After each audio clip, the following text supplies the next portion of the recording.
Hello, welcome to Oxford Heirlooms. In this video, I'm working on buttonholes for the little slip.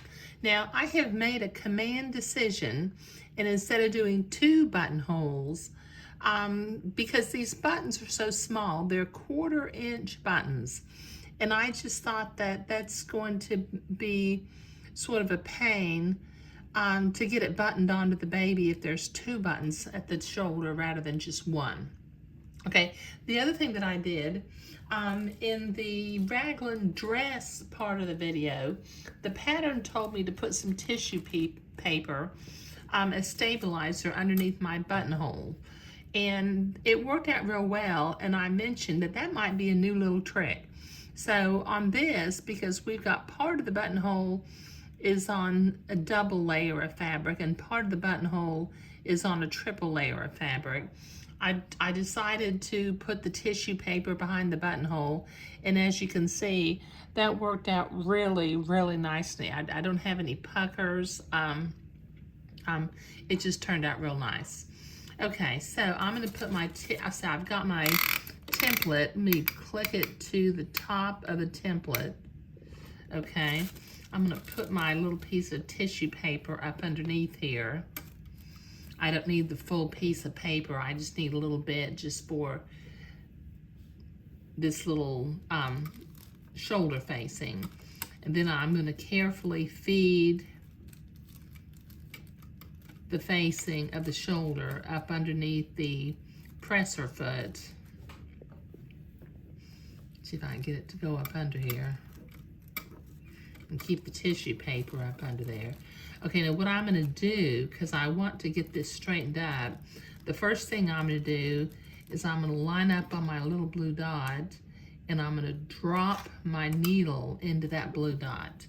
Then I'm gonna center the edges of the shoulder facing on either side of the presser foot and drop the presser foot. That way the buttonhole will be oriented and facing, you know, exactly down. Okay, now I can start sewing my buttonhole.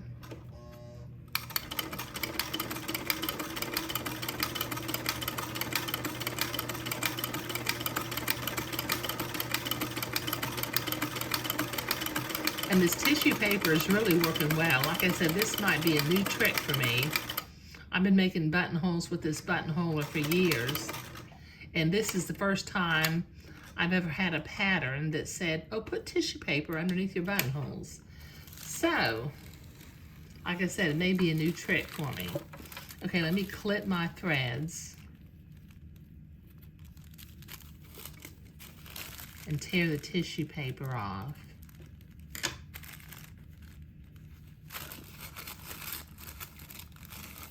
Okay, the tissue paper came, it doesn't really leave anything back, but it'll wash out if it leaves any paper in there. Okay, that turned out real nice, didn't it?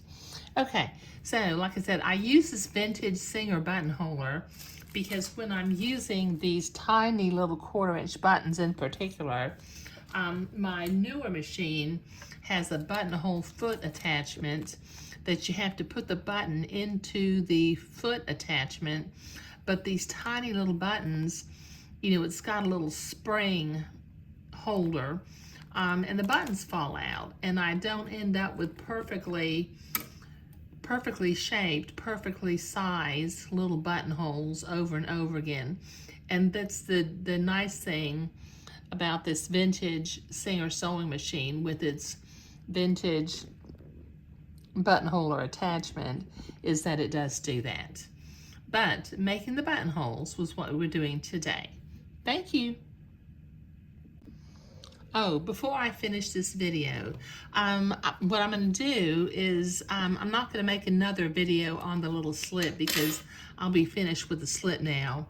But I'm going to use my tiny little embroidery hoop, and I'm going to do this hand embroidery right on the front of the little slip. And I will cut my buttonholes open and sew my 2 buttons on. But sewing the buttonholes today and then getting ready to do the hand embroidery and sewing the buttonholes onto the back shoulder facing was what we were doing today. Thank you.